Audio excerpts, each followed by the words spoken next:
spend 1 week in Moscow, and that's where the real thing started. Wow. So And I just want to recap for a second here. okay, There's so many different things that happened, and if any one of them didn't take place, you guys never would have met or never would have gotten together, right? You were working for this company, and all of a sudden, hey, you need to go visit these different places. One of them happened to be Moscow, right? If one of them wasn't Moscow, if there wasn't a client in Moscow, if you weren't needed there for integration, you and Inna never would have met each other. That's number one. Number two, she was homesick that week. She should not have been near the office. Even though she went out to get the doctor's note, she should have walked back home. Something made her muscle memory, whatever, just wasn't paying attention, is just used to going to the office. She just decides to walk towards the office, and that's where you guys meet up. If she wasn't sick, if she hadn't have gone to get that doctor's note and hadn't have accidentally walked in the wrong direction, you guys wouldn't have bumped into each other, right? yeah, You guys just happen to have this time where you're both in Moscow at the same time, because you're both also leaving again shortly. So you both had that exact time there in that exact space. You just happened to have a flight coming back through Moscow after visiting Vienna. Should have had a direct flight coming back home, but for some reason came back through Moscow. Another little happy accident there. Hey, we can reconnect. You have this magical night, but then you're leaving again the next morning. And then again, another little happy accident brings you back to Moscow later so you guys can reconnect. If any of those things hadn't happened, this story doesn't exist. right. It's just incredible. Also, that her relationship finished just a few months before, suddenly. Yes, another one. Yep. And she wouldn't get it. I mean, I've talked to her. We have talked about it many times, and she was like, she couldn't believe it when it finished. Yeah, she thought everything was going well. They were engaged, and then suddenly not engaged, but it was going towards in that direction. Okay, right. Yeah. So all these things just happened and had to align perfectly in order for you two to meet and spark up a relationship together. Exactly. And you don't. Wow. I mean, I spent a week in Moscow the first time, and the window of opportunity. I mean, the time we really spent together was just like 2 hours on a Thursday and like 8 hours on a Friday, and that's it. Even if she didn't have, even if she didn't suddenly appear at the office on Thursday and we met just on Friday, maybe it will be something different. Not enough time, but I had to, let's say, 2 days and then home. And by the way, yes, I broke up with my girlfriend the moment I came back.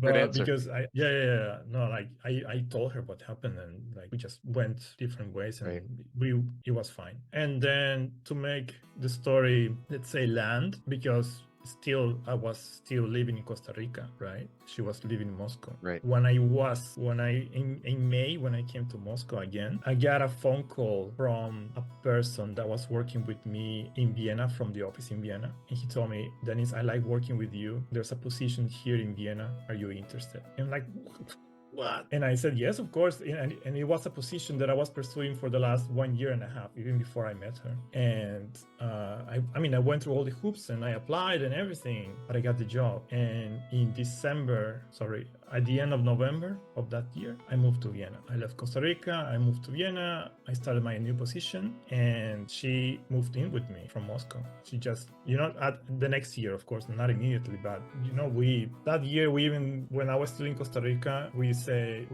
okay, we can't wait until November. Let's do something. Let's meet halfway. So we went to Paris, and we met in Paris for like 1 week. Wow, like, that'd be a magical place to meet up. Yeah, it was magical. It was really special. She even before I moved to Costa Rica, she also took all her savings and she went to Costa Rica and she met my family, my friends. She spent like 2-3 weeks there. Wow. It was awesome. And then I moved, and on the summer of next year, she quit her job and she moved in with me. Shortly after, we got married right away.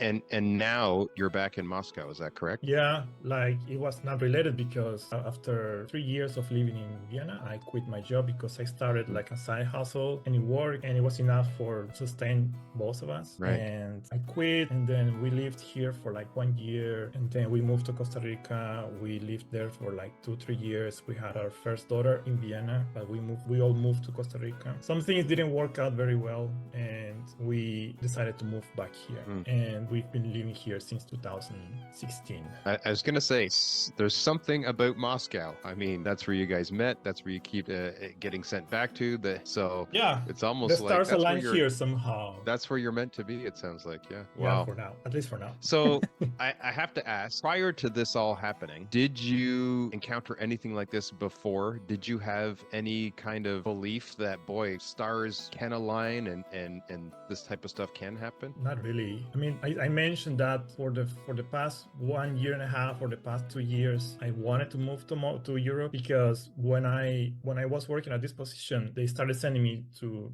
some places. And when they sent me the first time to Europe, I landed in Belgium, in Brussels, and I spent there like a week. And I fell in love with the whole look and feeling of Europe and the capital and all that. And after a couple of more visits to other cities in Europe, I said, I'm gonna move here. I don't know how, but I'm gonna move here. You had it in your mind. This is my future. Yeah, and I started looking for positions and everything, but I wasn't applying that much. It just happened 1 year and a half after, let's say, after my first visit to Europe. But all these happy little accidents, magical stuff, no, like 2009 was a really crazy year. And have you experienced anything like this since? Not with that kind of, let's say, power. Yeah, that's it seems like it's a one in a lifetime type of thing where all these stars aligned in order for you and your wife to meet, to fall in love, to be able to eventually live together and now be married and 2 daughters, I think you said? Yes, 2 daughters. One is 5, the other was 11. I mean, sometimes you meet people and you realize these people came to my life because maybe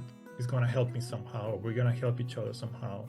That has happened, Right. but not at that level because your life partner is one of the biggest decisions or elements of your life. So For sure. something like that, like happened to us in 2009, no. And I think it won't again. I mean, I could be wrong, but like it needed to happen. It was meant to happen, and life helped us making it happen. Do you think that more people could experience these types of things, but maybe they're just not open to it? They don't see the opportunities, or they don't, like you had to take some initiative there. You had to send that message. I can't stop thinking about you. You had to, make some decisions. Hey, I'm coming back to Moscow. Do you want to meet up?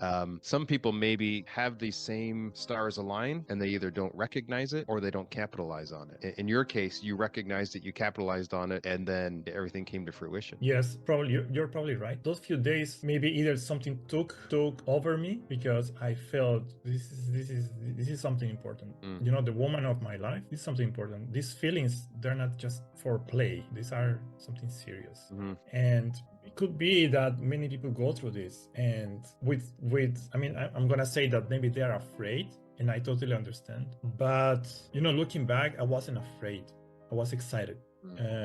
Even though she was from a city 10,000 kilometers away, even though it's different cultures, different languages, like heck, we speak English to each other still.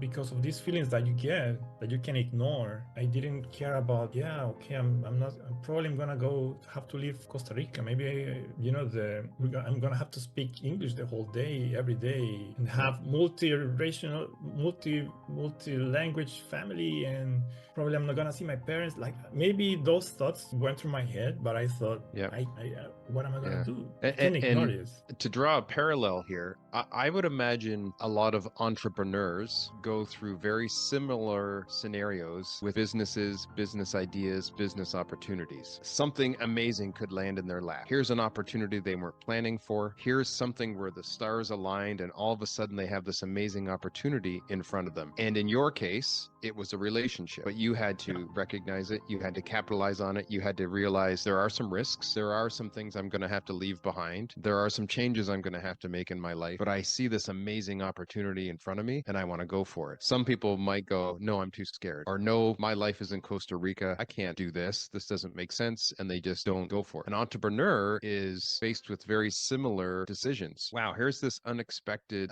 discovery that lands in my lap.